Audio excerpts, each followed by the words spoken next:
ও জমিনের মালিক, ও আল্লাহ, আমি নির্বেজাল ইবাদত করতে পারি না।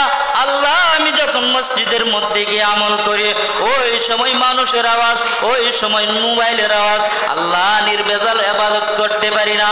ওই ব্যক্তি আল্লাহর কাছে দোয়া করে, ও আল্লাহ, আমাকে এমন একটি সুযোগ করিয়া দাও, আমি আল্লাহ শুধু তোমার তাসবিহ পড়ব, তোমার প্রশংসা করব।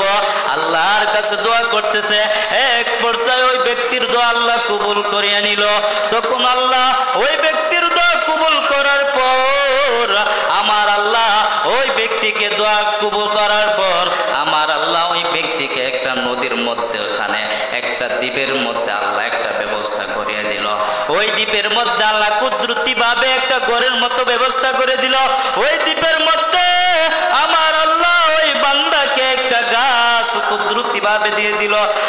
আর আমার আল্লাহ কুদরতি ভাবে ওই বান্দাকে পানিও দেই। ওই বান্দা এক গ্লাস পানি খায়, আবার ওই গাছ থেকে ফল খায়, ফল খেয়ে খেয়ে আল্লাহর ইবাদত করে।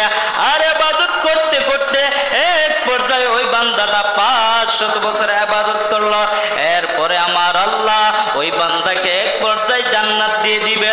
ওই বান্দাকে জান্নাত দেওয়ার সময় ওই আল্লাহ বলবেন, ও ফেরেশতারা, ওই বান্দা 500 বছর ইবাদত করলো, ওই বান্দাকে আমি আল্লাহর দয়ে জান্নাতি দিয়ে দাও।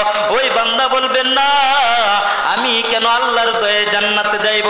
আমি তো 500 বছর ইবাদত করলাম, আমি ইবাদতের জোরে জান্নাতে যাইব। তখন আমার আল্লাহ রাগান্বিত না হইয়া আমার আল্লাহ ওই বান্দাকে বলবেন, ওরে বান্দা, ও ফেরেশতারা শুন, আমি আল্লাহ ওই বান্দাকে বল, আমি আল্লাহর দয়ে জান্নাতে দিয়ে দিলাম। তখন ওই বান্দা বলবেন, আমি 500 বছর ইবাদত করলাম, ইবাদতের জোরে আমি জান্নাতে যাইব, কেন আমি আল্লাহর দয়ে জান্নাতে যাইব? আমার আল্লাহ এরপর রাগান্বিত হন নাই, রাগান্বিত হন নাই। এরপরে আমার আল্লাহ বলেন, ও ফেরেশতারা, ওই বান্দাকে আমি আল্লাহর দয়ে জান্নাতে দিয়ে দাও। তখন ওই বান্দা 3 বার মাথা বলে ফেলল, আমি কেন আল্লাহর দয়ে জান্নাতে যাইব? আমি তো 500 বছর ইবাদত করলাম, ইবাদতের জোরে আমি জান্নাতে যাইব। তখন আমার আল্লাহ বলেন, ও ফেরেশতারা শুনো, ওই বান্দাকে আমি আল্লাহর তৈরি জাহান্নামটাকে ঘুরিয়ে নিয়ে আসো। তখন আমার আল্লাহ ওই বান্দাকে জাহান্নামের দিকে যখন ঘুরিয়ে নিয়ে আসবে, ওই জাহান্নামের তাপে ওই বান্দার তৃষ্ণা লেগে গেল, পিপাসা লেগে গেল, ওই বান্দার কিছু বলতে পারে না।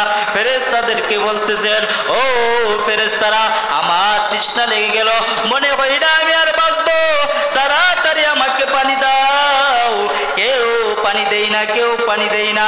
এক পর্যায়ে এক ফেরেশতা দাঁড়িয়ে থাকবে, এক গ্লাস পানি নিয়ে ওই ফেরেশতাকে বলবেন, ও ফেরেশতা, ওই গ্লাসের পানি আমাকে দাও, আমার অনেক তৃষ্ণা লাগলো। ওই ফেরেশতা বলে, হ্যাঁ, আমি তোমাকে পানি দিব, তবে এই পানির বিনিময়ে আমাকে আমার কিছু শর্ত আছে। তখন ওই বান্দা বলেন, কি শর্ত বলো? আমি সব শর্ত রাজি আছি। তখন ওই ফেরেশতা বলে, আমার একটা গ্লাসের বিনিময়ে 500 বছর ইবাদত দেওয়া লাগবে। তখন ওই বান্দার কোনো হুঁশ নাই। ওই বান্দা বলেন, আমার 500 বছর ইবাদত আছে, আমার 500 বছর ইবাদত তুমি নিয়ে নাও, বিনিময়ে আমাকে একটি গ্লাসের পানি দাও। বান্দা একটি গ্লাসের পানিময় 500 বছর ইবাদত দিয়ে দিল।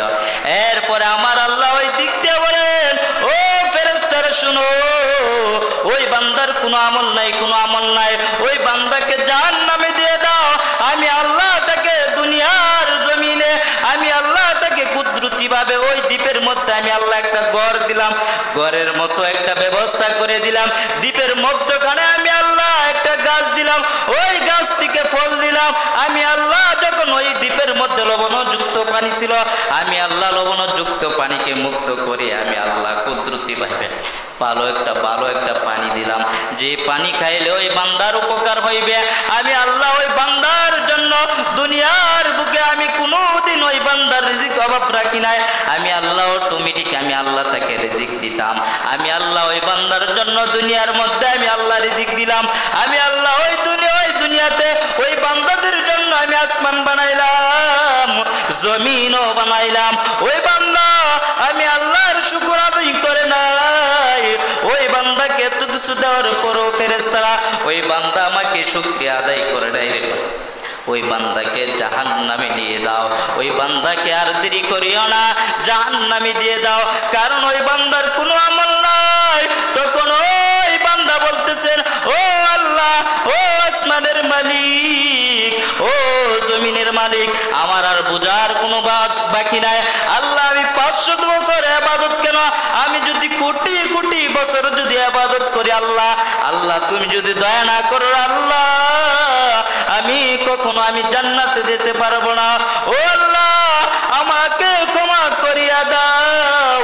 ওই বান্দা আল্লাহর কুদরতের সেজদার মধ্যে পড়িয়া আল্লাহর কাছে কান্না করতেছেন, ও জমিনের মালিক, ও আসমানের মালিক, আল্লাহ আমি ভুলের মধ্যে ছিলাম, আল্লাহ আমি ভুল করেছি, আল্লাহ আমি বুঝতে পারলাম ইবাদতের জোরে আমি জান্নাতে যাইতে পারবো না, আল্লাহ তুমি আমাকে দয়া করো আল্লাহ।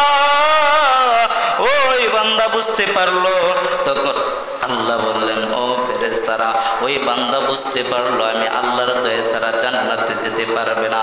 ও ফেরেশতারা শুনো, ওই বান্দাকে আর দেরি করিও না, ওই বান্দাকে আমি আল্লাহর তৈরি জান্নাতে দিয়ে দাও।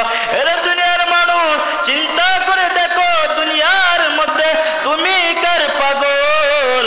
এই দুনিয়াতে যতই করো আমার আমার, কিন্তু বাবা মরে গেলে সব কিন্তু শেষ। এই দুনিয়াতে তোমার ছেলেও আপন না, তোমার মেয়েও আপন না। এই দুনিয়াতে যতই করো আমার, সব কিন্তু একদিন শেষ হয়ে যাইবে।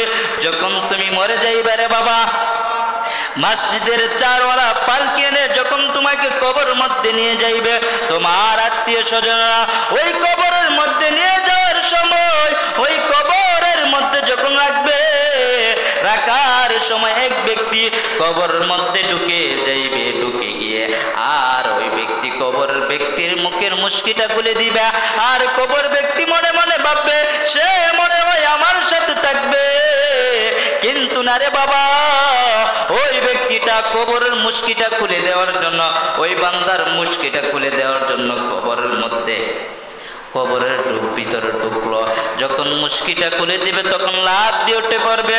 ওই মাইয়িত চিন্তা করবে, হায় রে, দুনিয়ার বুকে আমি কত আরামের বিছানার মধ্যে ঘুমাইতাম, আমি দুনিয়ার মধ্যে যখন ছিলাম আমার সন্তান ছিল, আমার বিবি ছিল, সকলকে নিয়ে ঘুমাইতাম, আজ আমি ওই দুনিয়ার মধ্যে একা, আজ আমি ওই কবর মধ্যে একা। ওই বান্দা চিন্তা করলো দুনিয়ার বুকে একা। ওই বান্দাকে যখন এইভাবে যখন দুনিয়ার মধ্যে যখন একা ছিল, বান্দা চিন্তা করবে, হায় রে, কবরের মধ্যে আমি একা।